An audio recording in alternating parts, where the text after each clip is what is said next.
Imagine sitting in your Denver apartment, the city lights flickering outside, when your phone buzzes with a message that slices through years of buried hurt. It's your mother, Vivian, texting, Aaron, "I'm throwing a big bash for my 67th. But honestly, you're just too intense these days. The dogs get stressed around you. Let's skip this one, I'll catch you next time." You stare at the screen, the words blurring as old memories flood in like a bad dream you can't wake from. Too intense? Stress dogs? This isn't new. But it hits different now. At 34, you've built a solid life as an architect in Denver, designing eco-friendly homes for a boutique firm. You've got stability, respect from colleagues, even a budding romance. But family? That's always been a battlefield where you come last. Behind every stray pup your mom ever rescued. You remember it starting small. Those little dismissals that piled up like unchecked blueprints. As a kid in Austin, Texas, you'd rush home from school with a drawing or a good grade, only to find mom cooing over her latest foster dog, barely glancing your way. "Honey, can't you see Whiskers needs his walk? We'll talk later." Later never came. By high school, it escalated. She skipped your soccer championship because Precious the poodle had a tummy ache. "Animals depend on us completely," she'd say. As if you didn't. You learned early, dogs were pure, uncomplicated love. You were the complicated human who asked too much, felt too deeply, needed things she couldn't or wouldn't give. Fast forward to adulthood. You'd moved to Denver for work, leaving the humid Texas suburbs behind. But the emotional string stayed taut. Mom's house in Heritage Hills, a gated community with ironclad HOA rules, became your project. She bought it after Dad passed. A sprawling two-story with a big yard perfect for her revolving door of rescues. But she hated the bureaucracy, the permits, the approvals, the fines for stepping out of line. "Rules are for suckers," she'd scoff. So you stepped in, handling renovations remotely. You filed the paperwork, hired licensed contractors, measured every fence post to the inch. But Mom? She cut corners like it was an art form. Why bother with permits for a little pergola? It's just shade, she'd insist, texting you to skip the filings. You warned her, documented everything. But she waved it off. "You're too uptight, Aaron. Live a little." The hurt simmered. But you kept helping. It was family, right? Blood thicker than water. Or so they say. But blood can drown you too. When she started fostering Bruno, the English bulldog, it tipped the scale. He wasn't just a dog, he was her baby boy. She transformed your old childhood bedroom into his palace, cooling bed, toy chest, even a TV tuned to dog channels. "Bruno gives me joy you never could," she'd post on Facebook. Captions dripping with passive digs. Dogs love unconditionally. People?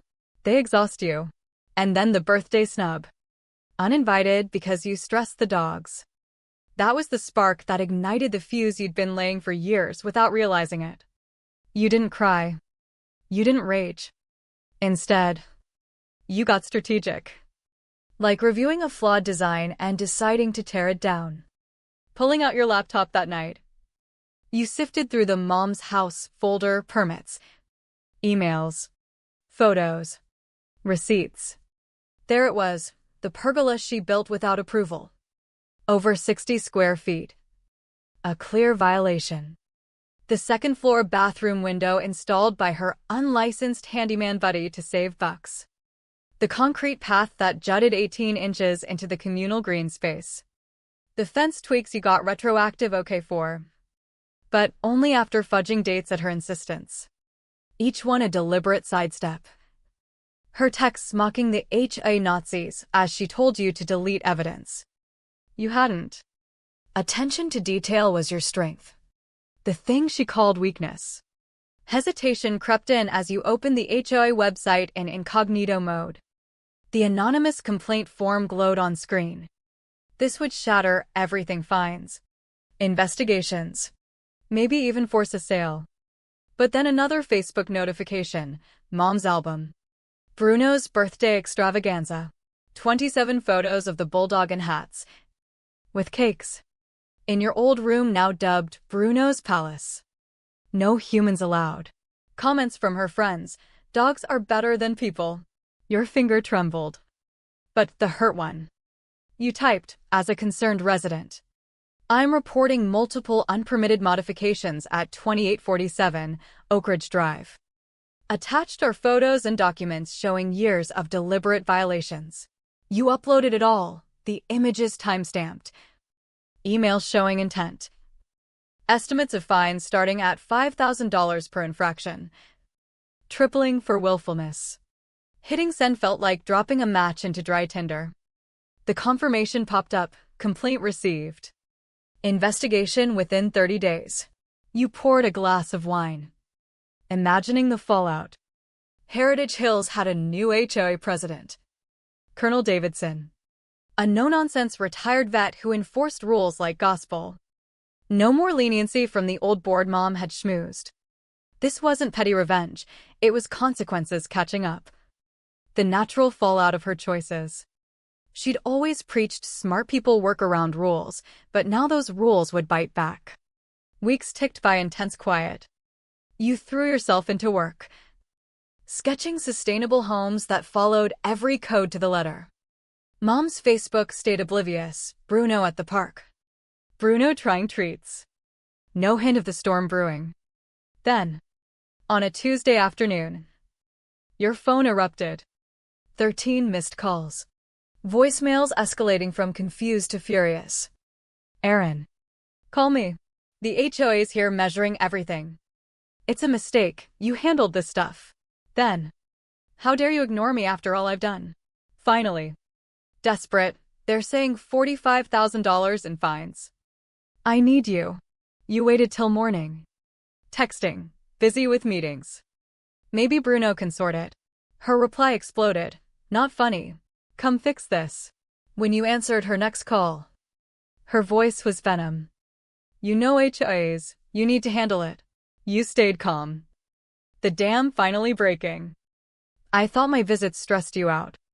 Remember uninviting me because I'm intense. Silence. Then deflection. One comment? You're so sensitive. You pushed. One comment? You missed my graduation for a dog's vet visit. Left my wedding early for Foster's. Gave my room to a bulldog. She huffed. Animals need me. You were an adult. The truth spilled, and I was your kid. But dogs always won because they don't challenge you. The fines mounted $15,000 for the pergola, $8,000 for the window, $18,000 for the path encroachment. More violations surfaced: unpermitted electrical, drainage issues, an overheight shed. Total hit $52,000.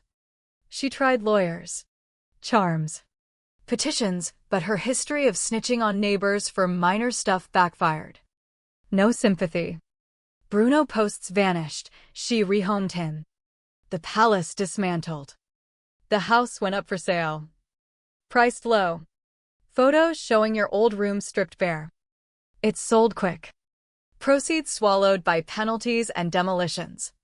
Indirect pleas came: work emails, friends' messages, a returned letter. You blocked it all. The silence a balm. Through grapevine whispers. She moved to a pet-free rental in Katy. Accounts dark. Number disconnected. A package arrived. A photo of 7-year-old you hugging the family dog. Back inscribed: before I got it all wrong. You donated to a shelter in her name. Declining adoption. I've learned unconditional love starts with myself. Months later. Her letter found your office. Shaky script admitting failures. I chose easy love over hard. Dogs don't demand what I couldn't give. You were right to cut me off. No please. Just acknowledgement too late. You framed it as a reminder. Not sentiment, the confession in her hand. Proof you chose yourself. A year on. Driving through Austin for work. You pass the old house. New family. Kids playing. Everything to code. A neighbor shared. Mom had been the HOA terror. Reporting trivia. Karma, she said. At the shelter. Bruno, now Tank, thrived with teens. Even the dog got freedom. Back in Denver. With James, dog allergic. Perfectly. You posted a sunset. Best views come after stopping the backward glance. Free at last from the cycle. The peace wasn't hers, it was yours. Hard won. Without four-legged rivals or empty apologies. Some bonds break for good. And that's the real happy ending.